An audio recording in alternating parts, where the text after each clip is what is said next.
জুলাই ঘোষণাপত্র ছাড় দিয়েছি, কিন্তু ঐক্যমত কমিশন বা জুলাই সনদে আমরা 1% ছাড় দেব না।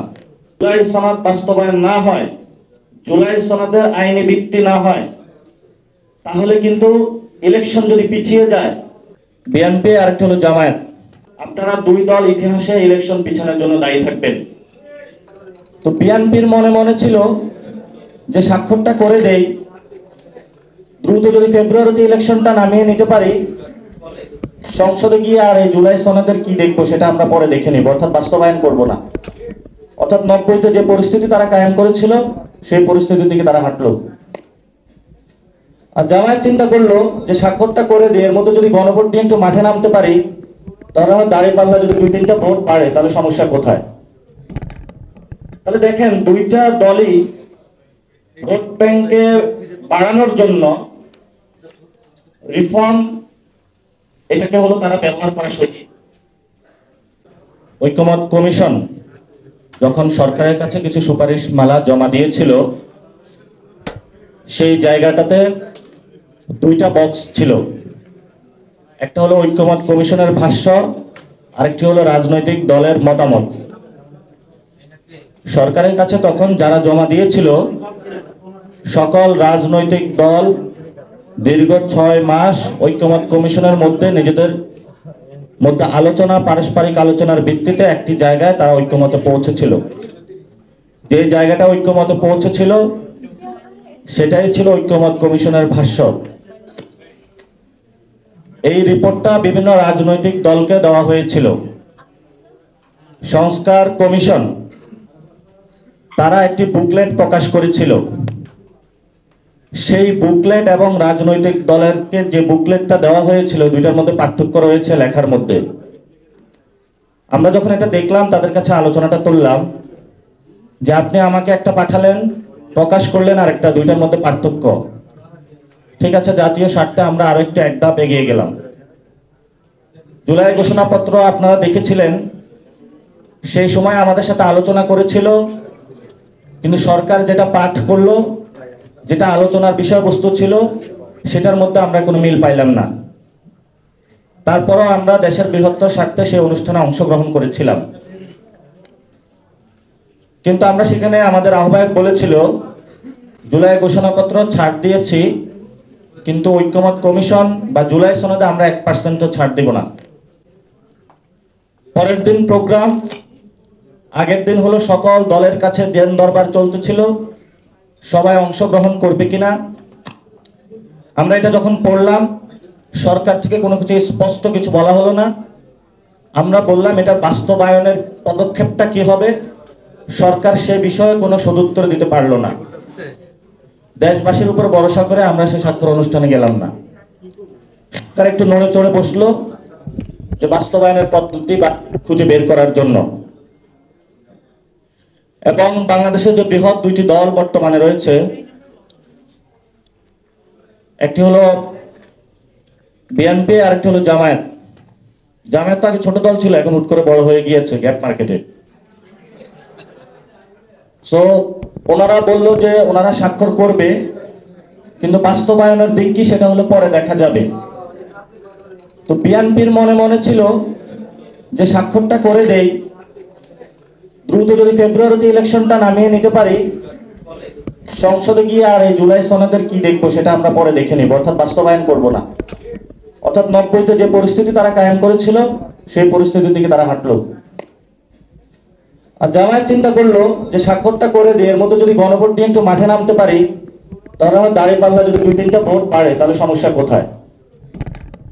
তাহলে দেখেন দুইটা দলই ভোট ব্যাংকে বাড়ানোর জন্য রিফর্ম এটাকে হলো তারা ব্যবহার করা সঠিক। এর মধ্যে ওই অনুষ্ঠানের দিন যারা শহীদ ফ্যামিলি, আহত ফ্যামিলি ছিল, তারা সেখানে গেল, তাদেরকে ঢুকতে দেওয়া হলো না এবং তাদের উপরে সেখানে নির্যাতন করা হলো। তারা বললো আমরা তো জীবন দিয়েছি রিফর্মের জন্য, আপনারা এই রিফর্মকে দেখিয়ে ভোট ভাগ বটোয়ারার যেই দ্বন্দ্বযুদ্ধে, মল্লযুদ্ধে লিপ্ত হয়েছেন, এটা তো সরাসরি শহীদদের রক্তের সাথে বেইমানি। দুটি রাজনৈতিক দল কোনো দিকে কর্ণপাত করলো না। একটি রাজনৈতিক দলের নেতা শহীদদের যারা ফ্যামিলি রয়েছিলেন, আহত যারা রয়েছিলেন, তাদেরকে সরাসরি আওয়ামী লীগের সাথে ট্যাগলাইন দিলেন। আপনারা সেটা মিডিয়াতে দেখেছেন। পরে যখন গায়ের কোটটা খুলে যাওয়া শুরু করছিল, মিডিয়ার মাধ্যমে আইসা প্রকাশ করলেন যে আমি দুঃখ প্রকাশ করছি, আমার এই বক্তব্য ভুল ছিল, একটু চাপে পড়লো। তারপরে দীর্ঘ আবার দেন দরবার চলতেছে। জামায়াত কিছু ইসলামকে সাথে নিয়ে মাঠের মধ্যে হলো 5 দফা দাবিতে প্রোগ্রাম শুরু করলো। বিএনপি হলো নমিনেশন দিয়ে ক্যান্ডিডেটদেরকে বললো তোমরা মাঠে শোডাউন দাও। এর মধ্যে হলো আপনারা জানেন যে কয়েকজন মারাও গেছে। এবং জামায়াতের যখন মাঠে নামলো, সেখানে বিএনপি বলল যে 71-এর পরাযুক্তি শক্তি আমাদের মাঠে চলে আসছে। তো আপনারা একই সাথে ঐকমত্য কমিশনে ছিলেন, একই সাথে মিটিং করলেন, একই সাথে সবকিছু করলেন। এখন যখন একটা পর্যায়ে আলোচনা টেবিলে আসলো, ভোটের প্রশ্ন আসলো, তখন এক দল যেটা আওয়ামী লীগের সময় ছিল নিষেধাজ্ঞা করা, সেই প্রক্রিয়ার মধ্যে আপনারা চলে গেলেন। আমরা দুই দলকে আহ্বান জানাই যে বাংলাদেশে যদি রিফর্ম না হয়, জুলাই সনদ বাস্তবায়ন না হয়, জুলাই সনদের আইনি ভিত্তি না হয়, তাহলে কিন্তু ইলেকশন যদি পিছিয়ে যায়, আপনারা দুই দল ইতিহাসে ইলেকশন পিছানোর জন্য দায়ী থাকবেন। আপনাদের দুইটি দলকেই দ্রুত গতিতে জুলাই সনদের আইনি ভিত্তি বাস্তবায়নের একটি পদ্ধতি খুঁজে বের করে ফেব্রুয়ারিতে ইলেকশন করার জন্য দ্রুত পদক্ষেপ নিতে হবে। আর যদি আপনারা পদক্ষেপ নিতে ব্যর্থ হন, আপনারা জানেন যে ইতিমধ্যেই সমঝোতার যে ডেডলাইন ছিল সেটা শেষ হওয়ার পথে, শেষ হয়েও গিয়েছে মনে হয়। কিন্তু দুইটা দল থেকে আমরা মাঠের মধ্যে মারামারি, তর্কযুদ্ধ দেখলাম, কোনো সমাধান আমরা দেখলাম না। তাহলে সরকার যদি বিএনপির পক্ষে যায় বা জামায়াতের পক্ষ হয়ে কোনো স্টেটমেন্ট দেয়, ঐকমত্য কমিশনের ভাষ্য থেকে বের হয়ে নোট অফ ডিসেন্টকে ঢুকানোর যদি কোনো পায়তারা করে, তাহলে কিন্তু আমরা সবাইকে নিয়ে, শহীদ ফ্যামিলি থেকে শুরু করে আহত যারা যোদ্ধা রয়েছেন, আমরা রাজপথে আবার যাব।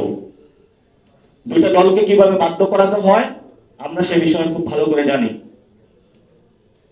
তবে যেই ভোটগুলো বাড়াইছেন, কেউ সোশ্যাল ওয়েলফেয়ার করে,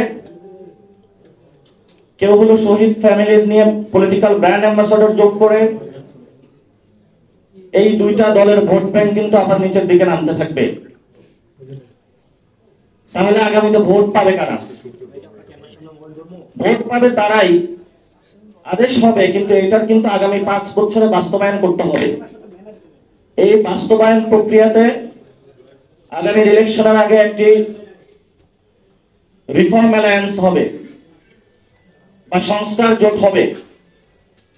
আমরা দেশবাসীকে আহ্বান জানাবো, সংস্কার জোট গঠনের প্রক্রিয়া চলছে।